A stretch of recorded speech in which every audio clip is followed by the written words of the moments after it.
Hallo und herzlich willkommen auf meinem Kanal Koma Art.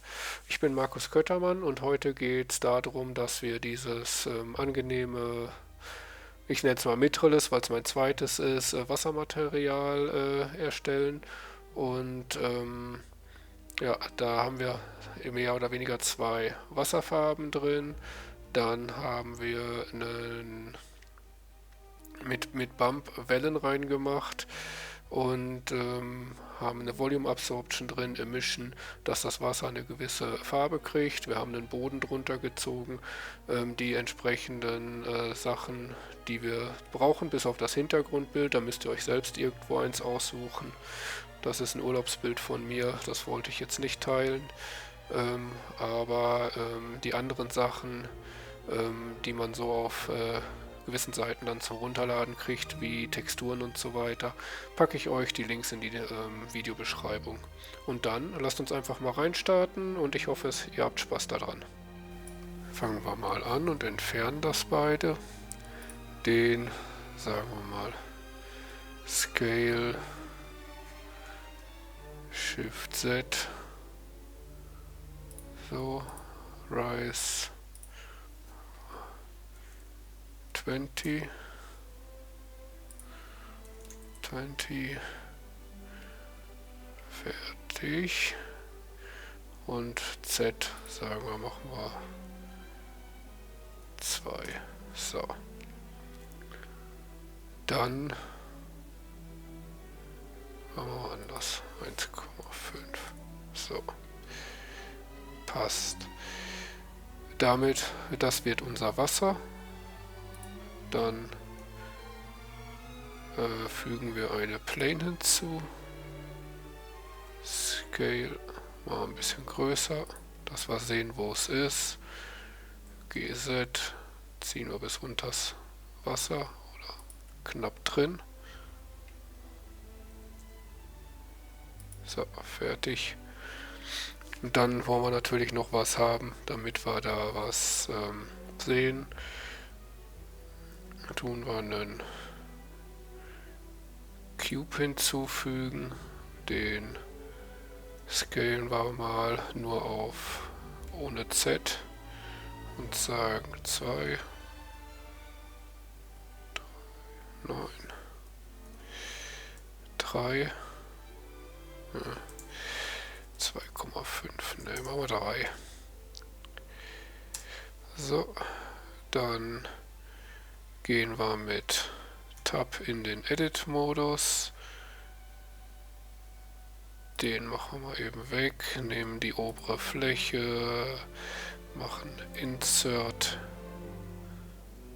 so, und sagen Extrude und gehen hoch. Und dann machen wir einfach wieder Tab und dann machen wir Shift D. Wir wollen auf derselben Ebene sein und nicht runtergehen. Machen wir auch Shift Z, das heißt wir bleiben in der Z-Achse auf derselben Höhe. Machen wir noch einen da und dann Shift D, Shift Z und einen nach da.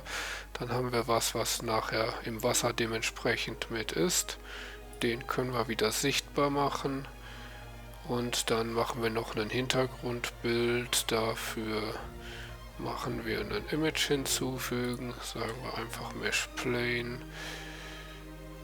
Und da hatte ich mir das ausgesucht. Import. Dann machen wir R. X 90. G. Y. So. Und sagen Scale. So. Und damit haben wir hier so plus minus unsere Szene nachher. Dass wir dann nachher Wasser haben, machen wir noch Shift A, eine Kamera hinzufügen, sagen wir Ctrl Alt 0 So, jetzt gehen wir noch ein bisschen rüber.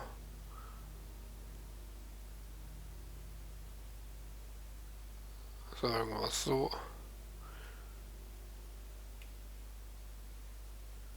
So, dann nehmen wir den doch nochmal und sagen G ohne Z und schieben den mal nach da.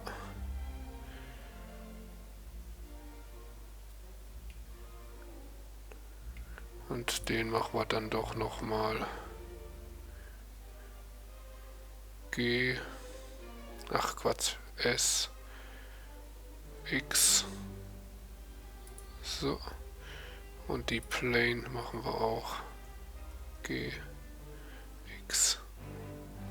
Ach, fuck. Scale X. So. Haben wir die noch ein bisschen größer, noch ein bisschen nach hinten. So. Dann gehen wir auf unseren Render View. Damit haben wir die Szene so ziemlich fertig. Gehen auf unseren Render View. Jetzt haben wir das Bild, Hintergrund, alles ziemlich dunkel und dafür gehen wir jetzt auf die World Properties und tun ein Environment Texture hinzufügen und da sagen wir Open und ich habe da eins runtergeladen. Ich nehme jetzt das und da kann man dann könnt ihr euch selber eins aussuchen. Das werde ich euch auf jeden Fall in die Videobeschreibung verlinken. Und damit habt ihr dann nachher auch was. Oder ihr braucht es dann nur runterladen und dann könnt ihr für euch gucken. So, auf jeden Fall möchte ich das Bild jetzt im Hintergrund aber nicht haben. Ich mache auf Transparent in Filmic in den Render-Einstellungen. Ich habe auf Cycle stehen GPU Complete und hier stelle ich wieder, weil ich mag es einfach auf 4K und für Frames mache ich auf 30 Frames. Gut, falls wir was animieren, müssen wir gleich mal gucken, wie der Spaß kommt. So, doch noch mal ein bisschen mehr.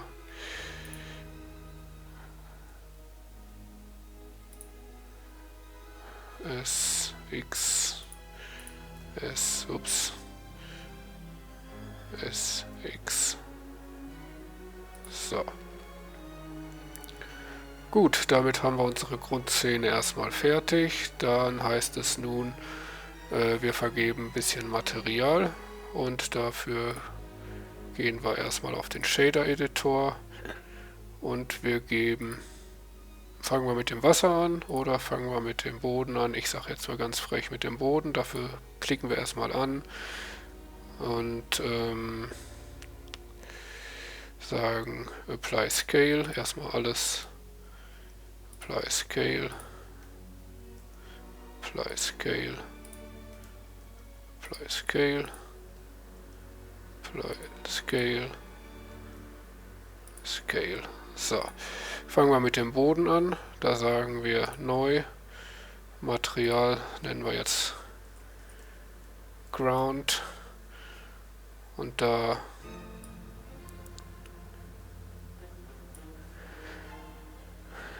klicken wir nur die Principal BSDF an, sagen Ctrl Shift T, nein,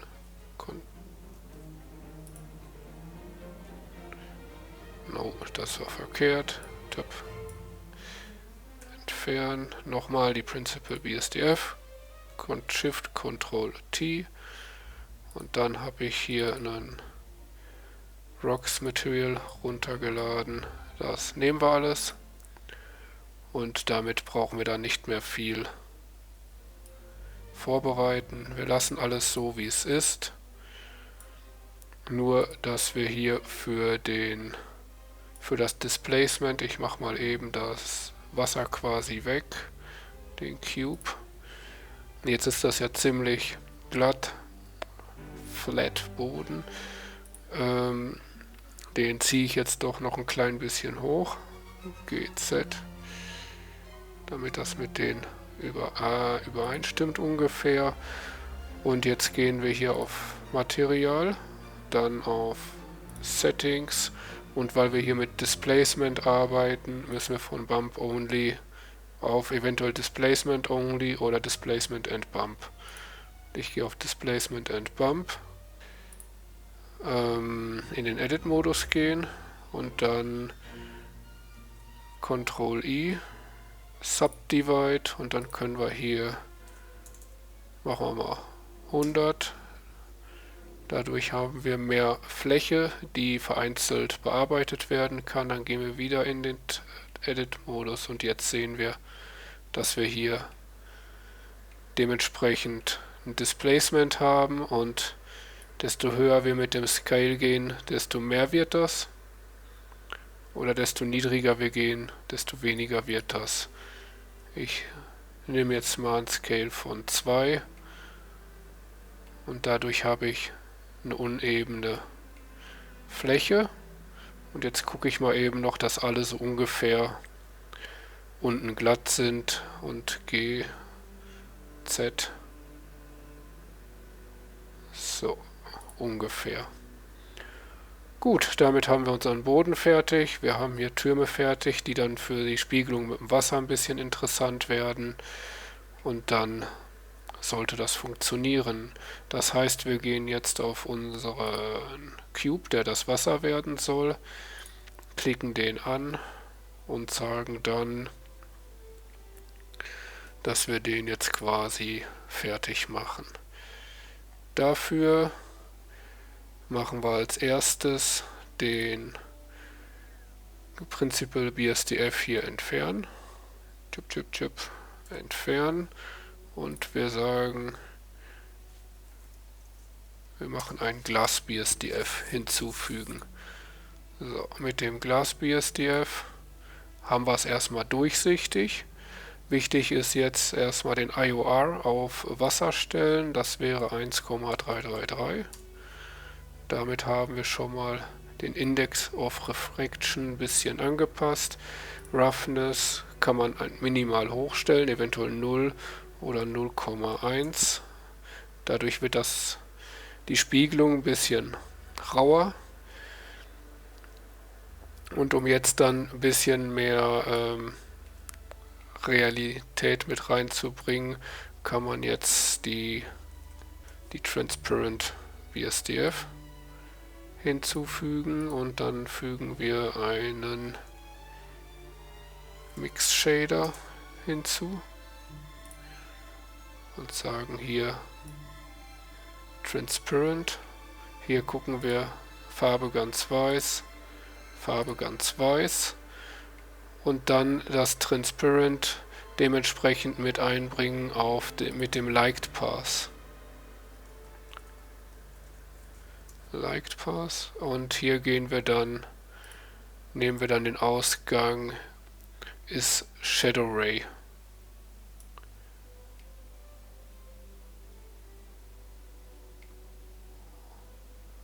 Und damit spiegelt das Wasser stellenweise ein bisschen. Ja. Unterschied wirkt auf jeden Fall besser. Gut, als nächstes fügen wir eine Volume Absorption und einen Emission Shader hinzu. Das heißt Volume Absorption und einen Emission, und die packen wir in einen Add Shader.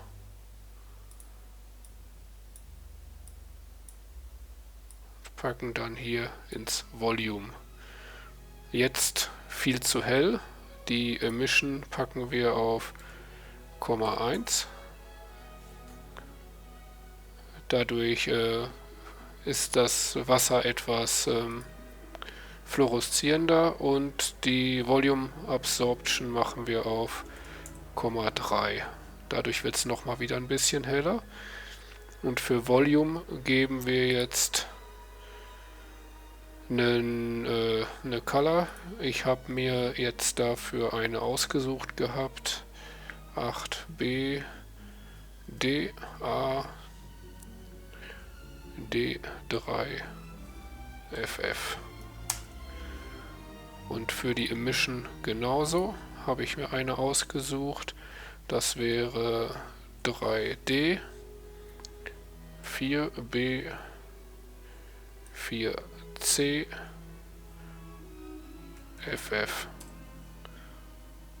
So.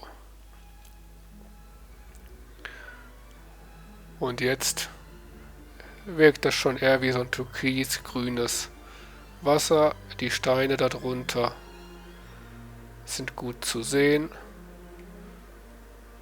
und wäre schon mal gut auch für ein etwas professionelleres Wasserbild. Dann möchte ich die Color noch ein bisschen bearbeiten, und zwar möchte ich sagen, ich nehme eine Noise Texture, weil das Wasser ist ja nicht überall gleich dunkel. Und hier gehe ich jetzt auf Rigged, keine Ahnung was. Hier habe ich jetzt 10,1 ausprobiert, das finde ich ganz interessant. Detail hoch auf 15 und sagen wir mal, das passt erstmal. Dann kommt eine Color Ramp dazu. Die packe ich jetzt dazwischen und sage dann hier schwarz wird eine Farbe von 2A 768 B FF. Das ist ein relativ dunkles Blau. Und das helle Blau nehme ich eine Farbe von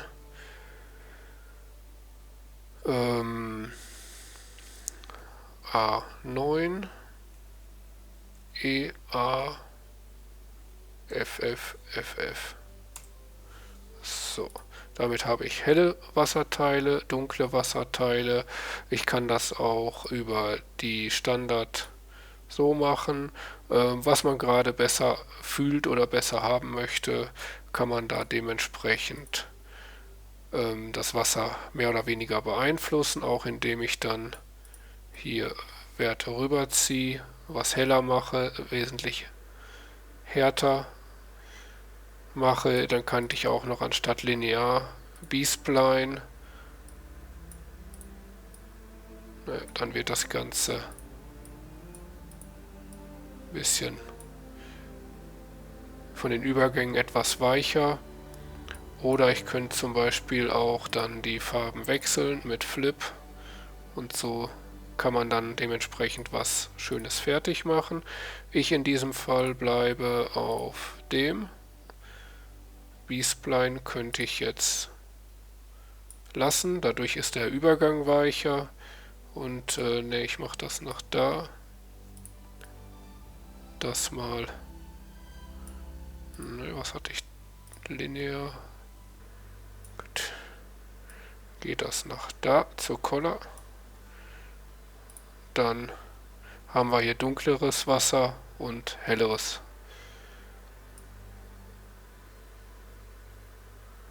Ja, je nach Punkt kann man das dementsprechend gucken. Oder wir flippen nochmal und sagen dann, ziehen wir die dunklen immer weiter mit, aber das gefällt mir nicht so. So. Nochmal B-Spline ausprobieren. Ja, zum Beispiel so könnte man es lassen. Ja, das gefällt mir jetzt. Und dann lassen wir die Farbe so. So. Und dann kommt noch Bump natürlich hinzu, weil Wasser soll natürlich nicht nur glatt sein, Deswegen machen wir noch eine Bump hinzu und noch eine Noise Textur. Die lassen wir auf FAM. Hier machen wir jetzt 120. Detail, alles lassen wir wie es ist. Den fügen wir jetzt auf Height ein. Dann sehen wir hier schon mal unseren Bump. Der muss auf 1. Dann den lassen wir auf 1 und den machen wir jetzt mal auf 0,0. Typ 5. So, haben wir einen leichten Bump. Distance könnte man auch noch runter oder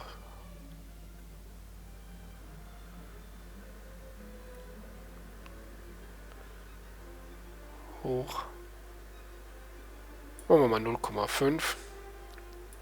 Das ziehen wir jetzt dann in den Normal. Damit haben wir Wasser. Lassen wir doch auf 1. Mit Wellen und unterschiedlichen Farben. Jetzt kann man dann noch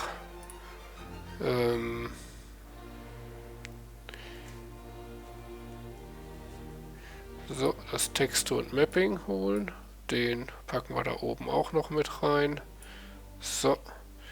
Und den lassen wir jetzt mal auf General stehen. Und jetzt kann man noch was ganz Interessantes machen, die Wellen. Ich mache jetzt den Bump mal noch etwas stärker. Machen wir 0,2. So. Damit sehen wir den Bump jetzt mehr. Und mal sagen jetzt einfach mal, müssen wir gucken, X-Scale, Y-Scale. Und sagen wir mal auf X, machen wir mal 0,5. Und dadurch sieht es von der Wellenform eher aus, als ob das jetzt von eventuell nach hier oder nach hinten geht, weil das gestaucht ist. Und bringt dadurch noch ein schöneres Bild. Dazu werden die Farbe wird auch gestaucht und gibt dementsprechend hier ein schönes Muster. Jetzt können wir nochmal in die Kamera wechseln mit 0.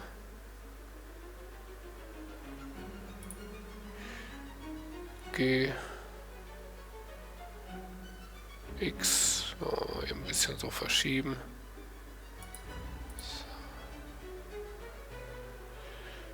Scale. Scale. Okay, und jetzt können wir noch, um ein bisschen Farbgebung noch mit reinzubringen, sagen wir mal noch, ich tue ein Sun hinzufügen, G, Z, G, Reps, X und R,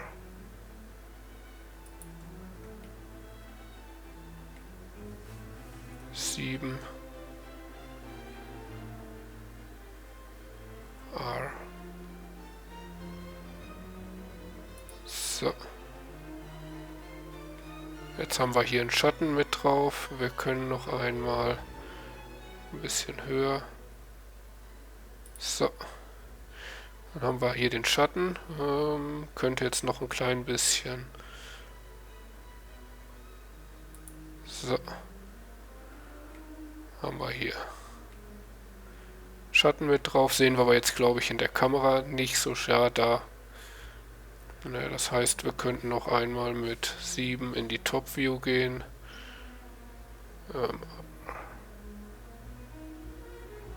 So. Und machen nochmal 0. Ja, hätten wir da so ungefähr den Schatten. Dann machen wir mal F12.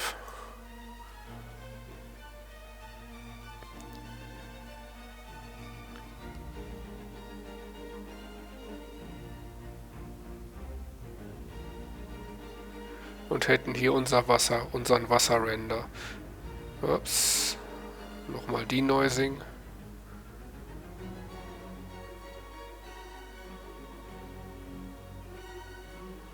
So, das heißt, hier sieht man schön die Spiegelung im Wasser, genauso wie ein bisschen die Wolken und so weiter von dem Bild. Und ebenso sieht man, dass es dann hier unter Wasser anders aussieht als da drüber. Hier den Schatten von der Sonne. Die Säulen hätte man jetzt noch ein bisschen dementsprechend anders machen können, was jetzt ja Auflösung geschuldet ist noch oder Nähe vom Zoom vom Bild. Hier sieht man jetzt leider nicht so schön. Hier sieht man jetzt schön die Verzerrung durch die Wellen und so weiter, aber hier jetzt so an der Kante leider nicht so. Das sieht fast wie gerade abgeschnitten aus, wenn man jetzt normal guckt. Ja. Aber ansonsten finde ich das ein cooles Wassermaterial. Könnt ihr gerne nachmachen. Ich klicke noch einmal das Wasser an. So, dann N.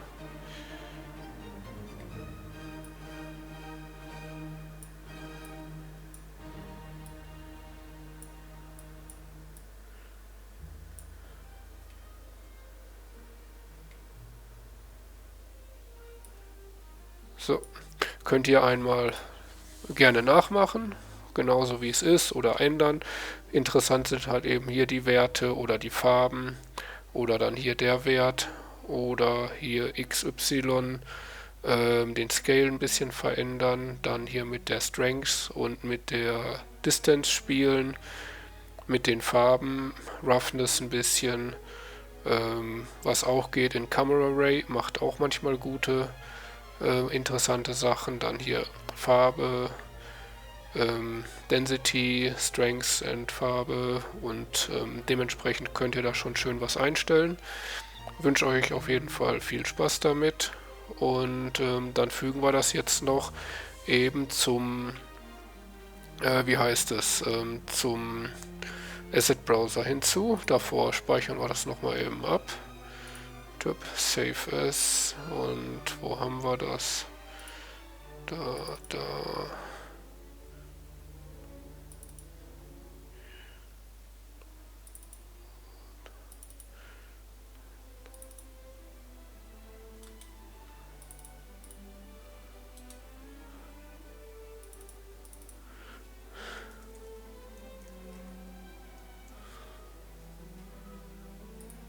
Save.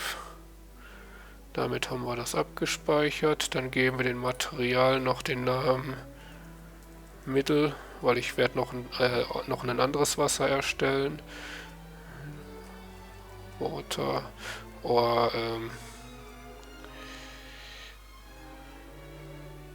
ja, I let it like it is.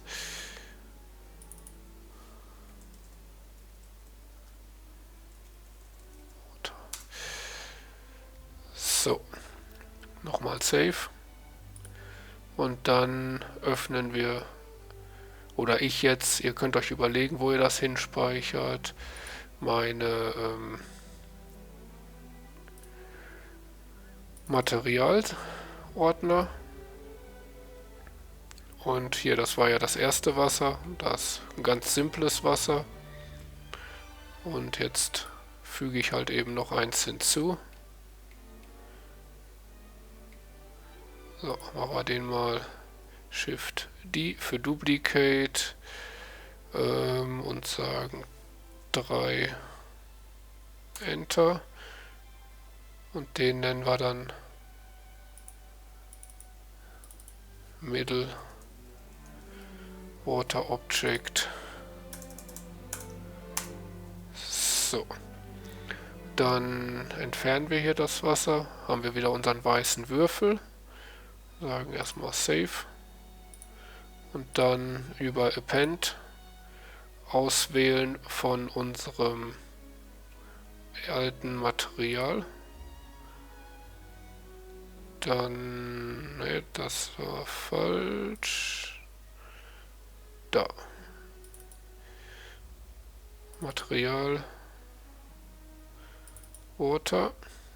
Und dann können wir hier, sieht man, wurde noch nicht verwendet. können wir das Wasser verwenden und nutzen. Haben wir es eingefügt. Hier haben wir jetzt auch unser Wasser, unser erstes, unser zweites. Und wie gesagt, da kann man dann noch gut mit rumspielen, mit den Werten, und ist auf jeden Fall eine andere Möglichkeit. Wieder Pfeil. Save. Dann wechseln wir mal auf den Asset Browser. Können ruhig etwas kleiner ziehen. Sagen hier bei dem Material wieder. Rechte Maustaste Mark as Asset und hier als Objekt auch Mark as Asset, weil ich möchte hier auch wieder beide Optionen haben. Einmal als Material und einmal als Objekt direkt zum Reinziehen. Dann gehe ich wieder auf mein Asset Library, Materials, Water, und dann ziehe ich die beiden nach Water. Dabei habe ich dann Mittel, Normal und sage dann Save. Und da ist es dann raus. All Libraries. Und damit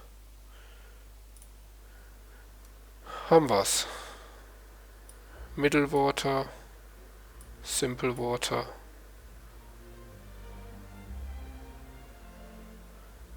Finish. Dann können wir aus Spaß einmal wieder ein neues Objekt machen. Und wieder zeige ich euch, man kann das jetzt direkt draufziehen. Scale.